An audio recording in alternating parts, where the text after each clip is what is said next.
Hello tout le monde, bonjour, j'espère que vous allez bien. Je suis ravie de vous retrouver pour ce 7e live de la série 52 lives qui avait été proposé par mon amie Virginie Chastel, qui sera elle-même d'ailleurs en direct d'ici 1 heure pour son premier congrès de l'écologie relationnelle. Si vous n'avez pas encore votre lien d'inscription, je vous recommande chaleureusement d'y aller le plus rapidement possible parce que ça va être un très très chouette congrès, j'en suis certaine. Les intervenants qui sont 28 ou 29 au total sont juste top. Il y a des gens que moi j'apprécie beaucoup, même s'ils ne sont pas encore connus, qui sont des copines de promotion Académie Zéro Limite. Et puis il y a évidemment aussi des mentors plus connus comme Martin Latulipe, François Lemay et Ludovic Leroux, pour ne citer que. Alors aujourd'hui, je réponds à la question que m'avait posée Joël et qui était de savoir comment j'ai osé franchir le pas et quitter mon job pour ma nouvelle vie. Alors, comment est-ce que j'ai franchi le pas? Eh bien, en fait, ça s'est fait... je dirais pas que ça s'est fait tout seul, parce que ça a évidemment quand même longuement mûri. Mais si vous avez regardé mon live de la semaine passée, je vous expliquais quel avait été mon déclic. Et suite à ce déclic, donc en fait, ce qui s'est passé, ça a donc été ce décès le 24 octobre 2012 qui m'a mis KO. Et puis j'ai encore tenu le coup un certain temps. C'est en effet après le congé de carnaval en 2013, donc ça devait être en février ou mars 2013, que je me suis complètement effondrée et que j'ai quitté mon job actuel. Enfin, je l'ai quitté, mon contrat était forcé pour un congé de maladie, qui était évidemment un congé de dépression. Et puis, en fait, je me souviens très bien que, je pense que c'est au mois de mai ou juin, j'ai eu une visite du médecin contrôle. Je l'avais déjà rencontré avant, mais je me souviens qu'à la fin de cette visite-là, il m'a dit: «Écoutez madame, ça ne va pas, vous n'allez pas pouvoir prolonger». J'étais quand même en congé depuis février-mars, hein, on était en mai-juin, donc il m'a dit congé pour dépression quand même. J'étais suivie par un thérapeute. Et là, je me souviens toujours que ce médecin conseil m'a dit: «Écoutez madame, vous n'allez pas pouvoir continuer comme ça, il va falloir prendre une décision». Ce à quoi je lui ai répondu... J'avais une demande pour assister à ma vidéo de Coquelicot d'Elisa, donc voilà, je t'ai laissé arriver, j'espère que tu es là. Donc j'ai répondu à ce médecin: écoutez monsieur, on est bien d'accord, il faut que je fasse quelque chose. Et donc la question a été assez vite répondue, puisque je me suis dit que je ne pouvais pas continuer comme ça. Et donc j'ai décidé de prendre un congé à partir de septembre 2013. Et c'est à ce moment-là que j'ai un peu remis les choses à plat, mais comme je l'avais expliqué la fois dernière, en disant que voilà, je ne savais plus trop où j'en étais. J'avais besoin vraiment de faire le vide, de faire le point aussi, de voir ce qui était important dans ma vie, parce que je me rendais compte que j'avais peut-être pas eu les bonnes priorités. Tout ce que je vous ai déjà expliqué la semaine passée. Si vous l'avez vu, je vais pas le redire, je vais pas le réexpliquer. Et donc là, j'ai commencé à me poser des questions. Et j'ai commencé à chercher, à me dire, à me demander si j'étais bien à ma place, à me demander si c'était vraiment ce que je voulais. Et puis, il y a un an qui s'est passé comme ça, en questionnement. Et j'ai décidé que... Je me suis dit, tiens, je pourrais essayer quelque chose. Essayer de lancer quelque chose, puisque qu'est-ce que j'aime, qu'est-ce qui me sauve, qu'est-ce qui maintient la tête hors de l'eau, c'est la créativité. Donc, comment est-ce que je pourrais intégrer ça dans mon quotidien? Comment est-ce que je pourrais en faire un job, quelque part? Donc, j'ai lancé des ateliers créatifs, mais purement créatifs à l'époque, enfants, ados, adultes, qui existent toujours. L'entreprise existe toujours, puisque ça s'appelle les ateliers de Mimi. Et donc, c'est en septembre 2014 que les ateliers de Mimi ont vu le jour. Donc là, c'était un peu un test. C'est un test qui a vivoté. Un test qui a vivoté jusque 2020. Mais avec cette impression que ça ne me comblait pas totalement. Je me sentais bien, c'était chouette, j'adorais ce que je faisais, c'était chouette, mais il manquait un truc, comme je l'ai dit, et c'est là que je me suis tout doucement intéressée au développement personnel pour plusieurs raisons aussi, et je pense aussi qu'une des choses qui a fait que je me suis intéressée au développement personnel, ça a été le fait que mon petit loup était hypersensible. Donc j'ai commencé à m'intéresser à l'hypersensibilité, j'ai commencé à chercher comment je pouvais l'aider. Je me suis intéressée aussi à l'éducation positive parce que ça me parlait beaucoup, parce que j'avais pas envie d'être dans le système récompense-punition, que je voulais être dans un système plus ouvert. Et puis de fil en aiguille, ben voilà, j'ai commencé à de plus en plus lire et de plus en plus m'ouvrir à ce monde et de plus en plus me diversifier dans mes centres d'intérêt vers ce monde du développement personnel. Et tout ça m'a amené effectivement à une prise de conscience et d'année en année à au mois de mai me dire est-ce que je prolonge mon congé? Oui, non. Sachant qu'à ce moment-là, j'étais passée à une pause carrière qui pouvait courir pendant 5 ans. Donc chaque année, au mois de mai, la question se posait. Jusqu'en 2019, où là, je me suis dit, ben voilà, là, je suis au pied du mur. Je dois prendre une décision. Parce qu'en fait, je pensais que j'étais à ma 5e année. Et donc, ma décision, elle a été prise à ce moment-là, en fait. Parce qu'à ce moment-là, je me suis dit, est-ce que je veux retourner en classe? Oui ou non? Est-ce que mes élèves me manquent? Oui. Est-ce que je veux retourner en classe? Non. Est-ce que le système me manque? Non. Est-ce que je peux faire autre chose? Oui. Peut-être pas exactement ce que je fais maintenant, peut-être que je peux le faire autrement, mais est-ce que je peux le faire? Est-ce que je peux le faire? Oui. Alors, il faut savoir, je l'ai déjà dit, que mon mari m'a toujours soutenue dans ses choix et dans mes possibilités en m'offrant la possibilité de le faire, puisqu'il m'a toujours dit, si c'est ça que tu veux, l'idée, c'est pas d'être malheureuse dans un job. L'idée, c'est d'être heureuse dans ton job, d'être épanouie dans ton job. Si tu es malheureuse, il ne faut pas le faire, il faut changer. Et, ben, j'ai la chance, effectivement, voilà, que son salaire puisse nous permettre de le faire, hein, clairement, parce que c'est pas moi qui paie les factures. C'est pas moi qui nourris la famille. Euh, et en toute honnêteté, j'ai eu du mal pendant très longtemps avec ça parce que je lui étais redevable quelque part et j'avais beaucoup de difficultés avec ça, hein. Je me souviens qu'au départ, quand j'étais suivie par mon thérapeute et que j'allais chez mon thérapeute, je sais que c'est un sujet qui revenait souvent. Ce sujet d'argent, d'être redevable, ça a longtemps été une friction en moi. C'était pas une friction entre nous parce que lui, ça lui a jamais posé de problème, mais c'était un sujet de friction de moi à moi, quelque part, entre moi et moi. Parce que j'avais toujours été élevée comme oui, avec cette idée d'indépendance, être indépendante à tout prix, ne dépendre de personne, ni financièrement, ni autrement d'ailleurs. Voilà, il fallait que j'ai toujours eu ma maman m'a toujours répété, enfin, ma deuxième maman, puisque maintenant vous savez qu'il y a une première maman, pas une maman biologique et une maman qui m'a élevée. Ma maman m'a toujours exprimé son importance d'être indépendante, de pouvoir s'en sortir seule financièrement, de ne pas devoir dépendre de son mari. Et là, ben, c'est là que ça coinçait, quoi. Et puis finalement, ben, j'ai fait la paix avec cette partie-là de moi-même.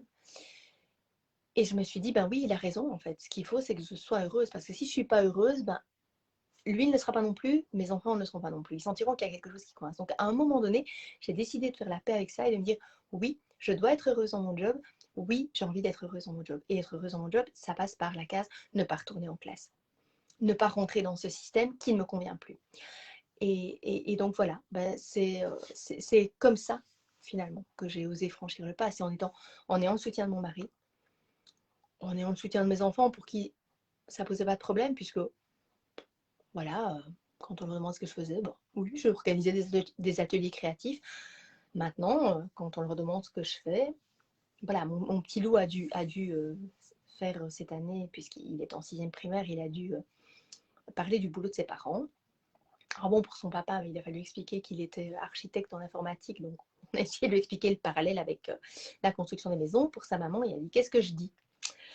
Et là, maman a dit, bon, bah, qu'est-ce que tu vas dire? Parce que j'accompagne les femmes pour qu'elles expriment leurs émotions par la créativité. C'est pas spécialement facile à expliquer pour un enfant. Donc, je lui ai dit, ben voilà, je suis coach émotionnel. Et il a trouvé ça très drôle. Et donc, il a expliqué, très bien, il m'a verbalisé ça après, il a expliqué à ses camarades de classe et à son institutrice que maman était coach en émotions, c'est-à-dire elle aidait les personnes à poser leurs émotions, à déposer leurs émotions par la créativité, pour s'en débarrasser, pour transformer parfois quelque chose qui est une émotion négative en émotion positive, pour travailler, entre guillemets, même si j'aime pas le terme gérer ni travailler, mais les exprimer en tout cas et les transformer en quelque chose de positif. Donc ça, il a très bien su l'expliquer et donc ça me faisait super plaisir. Donc voilà, comment est-ce que j'ai franchi le pas? Simplement, puisque j'ai dû le franchir en 2020 finalement, mais en fait, ma décision était déjà prise en 2019. J'avais décidé que je ne pouvais pas. C'était hors de question. Je ne me sentais pas. C'était plus juste que je retourne en classe. Je me serais forcée à le faire. Ça n'aurait pas été juste ni pour les élèves, ni pour moi. Et ça n'aurait pas fonctionné, ni pour eux, ni pour moi. Mon corps n'aurait pas suivi. À un moment donné, je sais que mon corps n'aurait pas suivi. Mon mental n'aurait pas suivi non plus. Donc, ça n'aurait pas été. Donc, comment je l'ai prise? À ce moment-là, j'ai déjà prise en 2019. En 2020, ça a été facile de rédiger ma lettre de démission et de l'envoyer. Par contre, je ne sais pas ce que l'univers a voulu m'envoyer comme message parce qu'en fait, il s'est avéré que ma lettre de démission n'était jamais arrivée au ministère. On s'en est rendu compte en décembre 2020 quand même, ce qui va peut-être avoir des répercussions au niveau des impôts. Voilà, ça va sans doute me poser quelques soucis. Je vais devoir un peu régler ça. Voilà, c'est toujours pas réglé, c'est toujours en cours. Mais voilà, je me suis rendu compte par le plus grand des hasards en décembre 2020 que la communauté française me payait toujours pour un job que je n'exerçais plus. Et donc en me renseignant, j'ai appris que ma démission était bien arrivée dans mon établissement scolaire, fatalement, en lettres recommandées heureusement, mais après ça s'était perdu entre l'école et le ministère. Mais donc maintenant c'est acté. Ça doit encore être réglé d'un point de vue financier parce que je dois évidemment rembourser les sommes perçues, hein, dont je m'étais d'ailleurs pas rendu compte que je les avais perçues, mais soit. Et, euh, et voilà, donc là, il y a peut-être un message caché de l'univers. En tout cas, une chose est sûre, c'est que j'ai pas envie d'y retourner. Voilà, j'adore les ados, mais j'ai envie de les aider à s'épanouir peut-être autrement. Ça, c'est pas une piste que j'exclus. Euh, mais en tout cas, non. Rentrer dans ce système, non. Je suis tellement heureuse maintenant quand je vois les transformations que je peux aider, euh, dont que je peux aider à accomplir, quand je vois cette transformation que je peux induire quelque part par ce que je propose comme accompagnement pour le moment et qui va encore évoluer parce que je me rends compte qu'il y a encore des choses à ajuster. Mais ça, c'est vraiment le truc que j'adore, et je pense que je l'ai déjà dit, et je me répète peut-être, et je suis désolée de me répéter pour ceux qui me suivent de manière plus ou moins régulière, mais voire régulière. Euh, c'est quand je vois quelqu'un qui arrive au début d'un atelier et qui est où on voit ça va pas, on voit qu'il y a un truc qui gêne, et où à la fin de la séance, la personne me dit ça m'a fait du bien, je me sens vraiment mieux, waouh, ça a fonctionné, ça m'a libéré d'un poids. Là, c'est le bonheur total. Quand je les vois se transformer au fil et à mesure de l'atelier, puisque moi, je donne les instructions pour l'exercice. Il y a d'abord un atelier chez moi, c'est d'abord une prise voilà, un accueil avec une prise de température de la situation actuelle. Et puis, il y a un exercice d'ancrage ou de méditation, ou de visualisation positive pour rentrer dans ce moment qu'on s'accorde à soi. Et puis après, on passe à l'explication de l'exercice, parfois en une étape, parfois en... Oh, merci, merci Yvette, c'est gentil. Oui, oui, mais oui, oui, c'est ça en fait. Mais ça, en fait, oui, ça fait partie de mes talents, puisque j'avais fait une formation qui s'appelait À la découverte de vos talents, et mes moteurs, c'était créer, construire et accompagner. Et oui, oui, voilà, quand j'accompagne et que je vois cette transformation-là, je me sens bien. C'est là que je me sens vraiment bien, c'est là que je me sens utile. Et donc, comme je disais, donc, accueil, exercice d'ancrage, méditation, visualisation, puis il y a l'exercice à proprement parler, qui est soit expliqué en une fois, soit qui est décomposé et où on fait étape par étape. Et puis, il y a la prise de conscience de ce que ça a apporté, donc de l'état dans lequel on était au début de l'atelier, de l'état dans lequel on ressort de l'atelier. Et puis, un moment de partage si on le souhaite. Et puis, je tire toujours une carte oracle de l'oracle souffle de vie de Stéphanie Hervé parce qu'il est toujours incroyablement juste. Et voilà, donc moi, je vois l'évolution au fur et à mesure de l'atelier. Je vois les visages, je le vois sur les visages. Et puis après, elles le disent aussi, donc voilà. Et donc là, pour le moment, je sens que je suis encore un petit peu frustrée peut-être par les ateliers. Mais donc j'aimerais créer un programme d'accompagnement un peu plus sur du long terme et pour que ce soit plus efficace encore. Parce que je pense qu'une heure et demie, c'est bien, c'est un premier pas, mais c'est pas encore suffisant. Donc là, je suis vraiment en train de réfléchir à comment je peux encore améliorer le concept pour que ce soit plus efficace, que la transformation soit encore plus waouh. Donc voilà, Joël, j'espère que j'ai répondu à ta question parce que j'ai l'impression que je me perds toujours. Je pars toujours un peu.